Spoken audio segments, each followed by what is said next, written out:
That's not why I'm here on the floor. I just want to mention this legislation that we're working on right now. We have an amendment. Senator Shelby and I jointly have an amendment. Now, we did this initially because I had chaired the Senate Armed Services Committee. He'd been in the Appropriations Committee, and it's something that an agreement that we had 10 years ago. We agreed on parity, that anything that we do is going to be defense related, is going to be equaled by non-defense. Now, that's been our pattern, Democrats and Republicans, for 10 years. But now the situation is changed. The way it's structured now in this bill, that there's nothing in there for defense. Here we have we're in the most threatened position we've ever been in with China, and he has a China bill that's doing all these things with China, but it's not doing anything in terms of the military that we are suffering under right now. We've got to remember, a lot of people have forgotten this. In the 2 administrations ago, in the Obama administration, we had a situation where during the last 5 years, and that would have been from 2010 to 2015, that the president at that time, President Obama, had reduced the budget for defense by 25%. During the same time frame, China had increased theirs by 83%. Now, just look at that. That was what was happening. Now, that was back in 2015.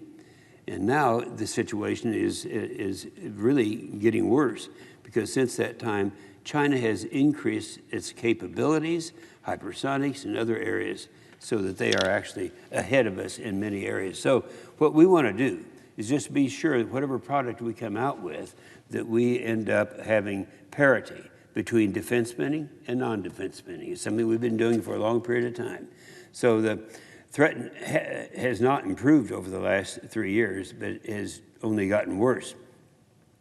I think any bill that really seeks to address the threat from China, the whole threat from China, must also address China's very real military and its broader military-civil fusion that's taking place right now.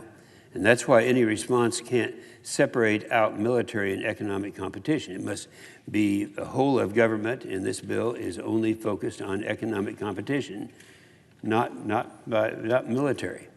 Our amendment, Shelby's amendment, and mine, will make sure that any increase in non-defense discretionary spending will be matched by the same level of increase to the defense spending.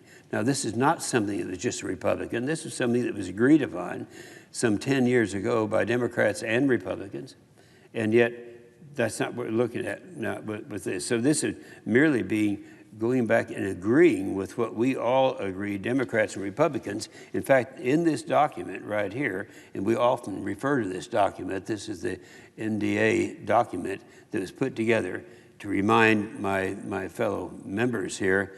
This was 6 Democrats and 6 Republicans, all recognized in their skills in military planning, coming up with this document. This was 2018, and yet today it's just as applicable as it was back then. And that's what they talk about, what is necessary this year to spend on military, to try to keep some type of a parity with China. Now, this has to be our top priority. Our security underwrites everything else we do as a nation, and that's why America is viewed as the leader of the free world. It can't be either one or the other. It's got to be both. Chinese are competing against us in every area, and this bill currently does nothing to bolster our national defense, to confront this threat, or to leverage our military and intelligence community's significant research and development expertise in this area. And it doesn't establish the sort of cooperation between our defense and commercial sectors on technology and technological development that we need. China isn't just investing in technology, manufacturing, and research. They're also investing in military. They are putting more money into modernizing their military than ever before. China is on a modernization sprint. They've been channeling money into building weapons that we don't even have yet, like hypersonics. You know, I was embarrassed about a year ago when China came out and in China in their parade, were displaying hypersonics, things we don't even have yet. That didn't used to be that way. It used to be following the Second World War, we always kept ahead at that time. We recognized there was a risk there, and the risk was something we had to meet. So they're on track to dominate in new capabilities like artificial intelligence and hypersonics and other areas. So meanwhile, we're crawling forward because we aren't giving our military the resources they need to stay competitive with China. We know what that looks like. It's at least 3 to 5% in real growth. Now that's actually what's in this document right now, and they've updated this to show that right now we should, in order to stay even with China, be upgrading somewhere between 3 and 5% this year in this budget. And we're reducing the amount. It doesn't even meet the cost of living. So the military advantage, that's what we used to deter China from moving from economic to aggression, to military aggression. But we've already lost our edge in some areas. So to maintain our military advantage is going to take investment, but President Biden's not willing to make the investment we need. He is proposing to cut our defense budget, and that doesn't even keep pace with inflation. So meanwhile, he's proposing to increase all other spending almost 20%, and this bill here, it spends as much on microchips for the auto industry as it does on microelectronics for our national defense. Can you believe that? If we don't invest in our military deterrent, it's hard to see how any of our other efforts, whether diplomacy, innovation, economic growth, will succeed either. So we'll continue to work on in a bipartisan fashion to address these needs. I really believe that this should be the First Amendment to come up.